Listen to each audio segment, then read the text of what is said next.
so much, sir, for your time this afternoon. Let's start with one of the most important issues since the introduction of the single spine salary structure. We've seen several agitations by labor unions, and I was wondering what may have undermined the full implementation of the pay policy since its introduction.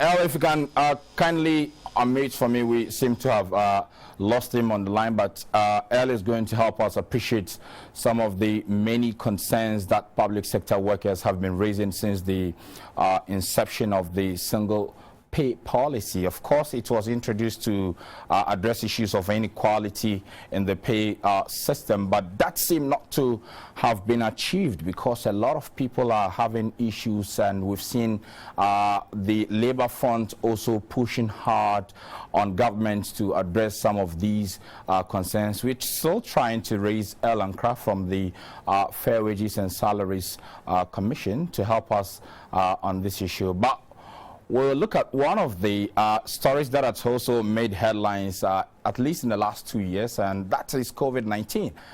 Well, we seem to have El back on the line. El, if you can hear me, I was asking what may have undermined the full implementation of the single spine policy. More than a decade ago, it seemed to not have addressed the many concerns that we thought the pay policy will address.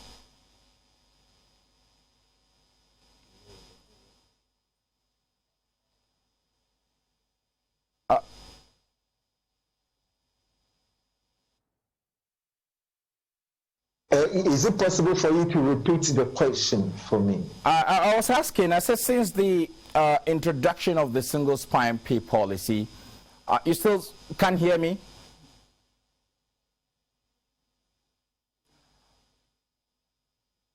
I was asking, since the introduction of the single pay policy, we've seen a lot of agitations from the labor unions, and I was wondering what may have been causing this since the policy was introduced to address inequality in the pay scheme.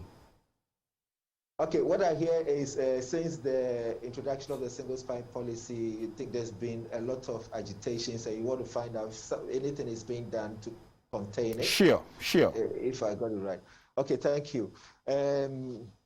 You're right, the single spine has been in existence, so it's been in implementation for about 10 years now. And it went through different phases. The first phase was the migration. You know, before the single spine, there were over 110 different salary structures. The objective of a single spine is to get all public service institutions that draw their salaries from the consolidated fund onto one salary structure. Then, so we now have one single spine salary structure.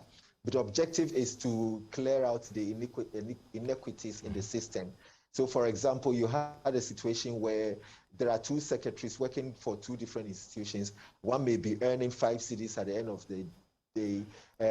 Another may be earning 10 cedis. Just an example. So the single spine came in to bridge the gap, so to speak, as in go through a job evaluation to find out what specifically goes into the work of a secretary, and then we determine where to place it on the structure, and then from then on you will know what salary is appropriate. So if it happens that the actual salary for a secretary is supposed to be 7 cedis, the one who was earning 5 cedis will be brought up to 7.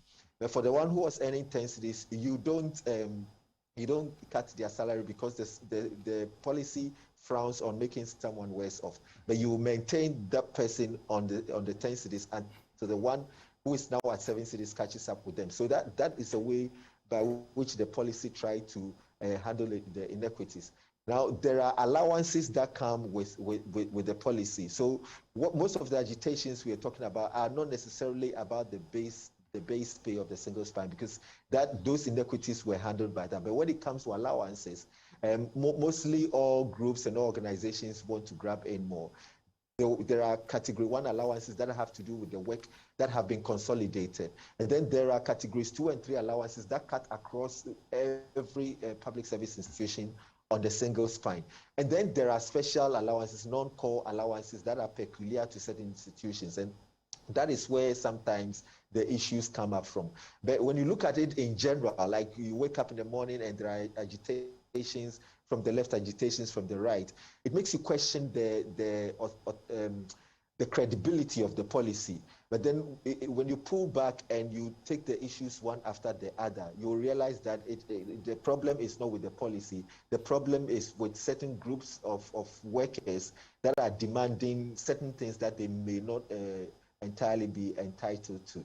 And that's where the issues are. But we are quite able to control this situation. Maybe from where you sit, you may think that as far as the base salary issue has been resolved, the issue of allowances that some labor unions have been demanding for it to be addressed may not be that important, but it's part of the scheme. So how will the impending reforms or review of the policy that your agency is going to have going to address all these concerns?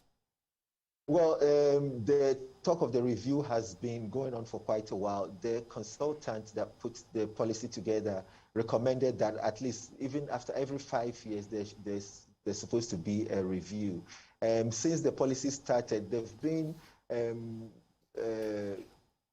consultation moments. Though in 2013, there was a national forum for the sustainability of the single spine pay policy, which brought around all the key social partners, organized labor, government, civil society, the media, academia, to look at the policy thoroughly and come up with ways of addressing some of the challenges. Another one was held in 2015. And then in 2017, a team was put together to look at public service pay policy in itself. So the review is more or less like you having your vehicle and getting to maintain it periodically, and you having your house and getting to do some maintenance work around the house periodically.